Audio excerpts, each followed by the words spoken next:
ganito ang pamumuhay natin, hindi natin malalabag ang mga utos ng Diyos.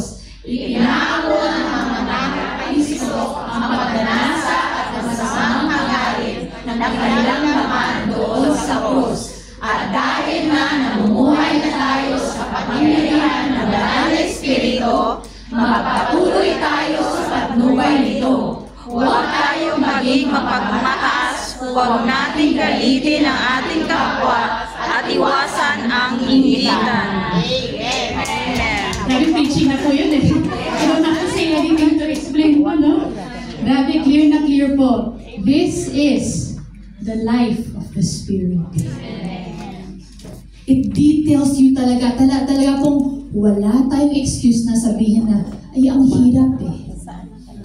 Because the Bible says your old self is already crucified on the cross. Yun ang katotohanan po. So every time we say mahirap, you're saying hindi totoo yung ginawa ni Lord. You're saying na walang kapangyarihan yung ginawa ni Lord. Pero sa totoo lang, all the authority and the power has already been given to us. Amen. So, I want to encourage us po na it's not about trying harder to be a better Christian.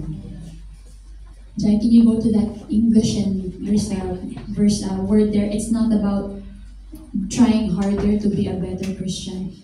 It's not a verse. Yeah, thank you. So, I just put this here po. It's not about trying harder to be a better Christian. It's about submitting to the Spirit. It's not about trying harder. Ito ay hindi tungkol sa pagsisikap na maging mas mabuting Kristiyano. Ito ay tungkol lamang sa pagpapasakop sa Espiritu. So if you're finding it hard to do all the things na binasa natin kanina, it's because you're doing it on your own strength. You are the one trying hard. But when you always say, ay, yung patience talaga, yan talaga. Di ba po? We have that thing, patience. Ay, yung unforgiveness, yan talaga. Why do those words come out of our mouth? It's because you're doing it on your own. But if you just submit to the Spirit, it's not you anymore. Kaya po, that's a huge encouragement that I want you to take away from this also. Don't try hard on your own. Submit. Yun ang key talaga. Submit to the Holy Spirit. Because anything you do in the Spirit will always produce love, joy, peace, patience, kindness. No matter what you do, basta through the Spirit, even if nobody knows it, but the Lord knows it. And that's what matters. Okay. Kasi po, when you are trying harder, sometimes we think, oh, I'm doing this for God. When we're doing it on our own strength, I know I'm pleasing God. When all along, hindi nyo pala ino-obey si Lord. Ginagawa nyo yung gusto nyo, yung akala natin tama. But if you submit to the Spirit, then you are truly obeying God. And next verse after this, can you go to that, Jai? In 1 Samuel 15:22, it says here, the context for this verse is when King Saul defeated the Amalekites. And then sabi ni Lord, patayin mo lahat, patayin mga hayop, patayin mga everything, dapat walang matira sa enemy, sa kalaban. Tapos, he killed majority. May naiwan siya mga tupa, mga fattened cows, fattened like cows or animals. Para naman, to sacrifice to the Lord. Gusto naman ni Lord yung mga taba ng mga animals eh. Pero ang sabi ni Lord, lahat eh. Patayin mo lahat.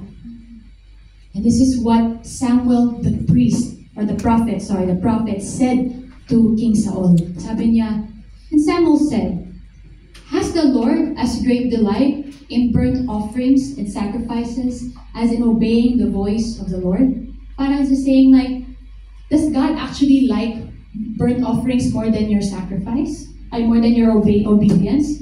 Behold, sabi ni Samuel, To obey is better than sacrifice. And to listen to God is better than the fat of rams. Tagalog. Pero sumagot si Samuel, mas nalulugod ba ang Panginoon sa mga handog ninyo kesa sa pagsunod sa Kanya? Di ba po? Ang pagsunod sa Panginoon ay mas mabuti kaysa sa mga handog. Ang pakikinig sa Kanya ay mas mabuti kaysa paghahandog ng mga taba ng tupa. So to obey, even though you're giving your all, pero hindi naman sinabi ni Lord na gawin mo yun. Ayaw pala ni Lord. Lord, I'm giving my time for this, oh.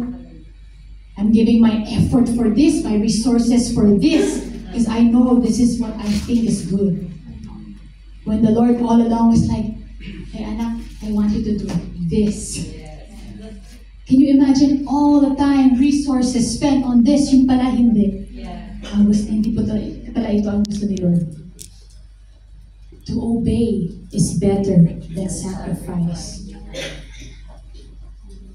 God is not, and then the next slide, Jai. God is not looking for annoyed compliance or forced religion, but joyful obedience.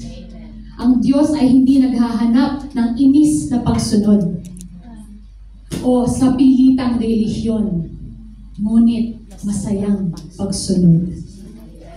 God doesn't want your annoyed compliance. He doesn't want you to be like, oh, anak, I want you to do this. Oh, okay. Di ba po, annoyed ka. You don't want to do it, oh, but I have to love her. Sabi ni Lord eh.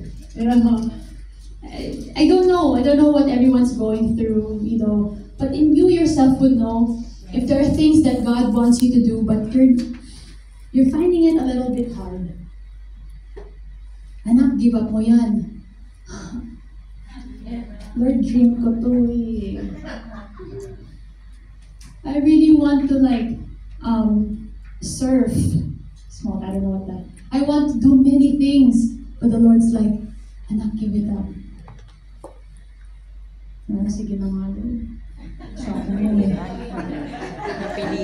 Diba, just like a parent with a kid. Anak, liga dito. The parent naman, like, bakit ka ganyan? Diba ba yung mga, bakit ang attitude mo? You know, like, but if the child goes, yes po, ang saya. Yes. Diba ba? Na joyful, na alam yung joyful siya. God wants that. Kaya there a point in time came na when I hear about this, when I think about this, I'm like, Lord, gusto ko na lang, Lord, just pull me na lang, Lord. Kung ito yung path dapat, tapos gumaganon na ako, hilain niyo na lang ako, Lord. Ayoko nang gumanon eh. Diba? Don't you feel that sometimes? Like, Lord, I don't want to go here talaga. Lord, my heart talaga, Lord. I want to follow you. Yung tagal, that's what I want, Lord. Amen? Amen. Don't you all want to follow God? Yes. But is it true that sometimes you go a little bit? Yes. Not in the whole part of life, of course. Diba? You totally turn your back on God. It's not even that. But the little things, day to day. You wake up in the morning, masama yung pakiramdam, you're starting to veer off. Anak, I'm your healer. Sakit talaga. You're there na eh. Diba po? No, that's not yung mama. I also feel as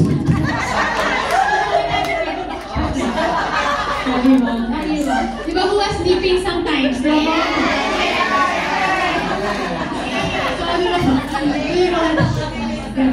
So even in the morning na, and sometimes you just want to go, Lord, biglaan niyo na lang ako. Slap my face, Lord, so I can go back. Para kasi you don't want to all the way eh.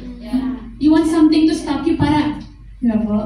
So that was on a Friday night. I was talking to the Lord. I was like, Lord, just kasi sometimes at work po, ganun eh. Sometimes you just little by nito, yung mga ganun na, oh my gosh, thank you Lord Jesus. Forgive me Lord. Thank you Lord. And then something happens,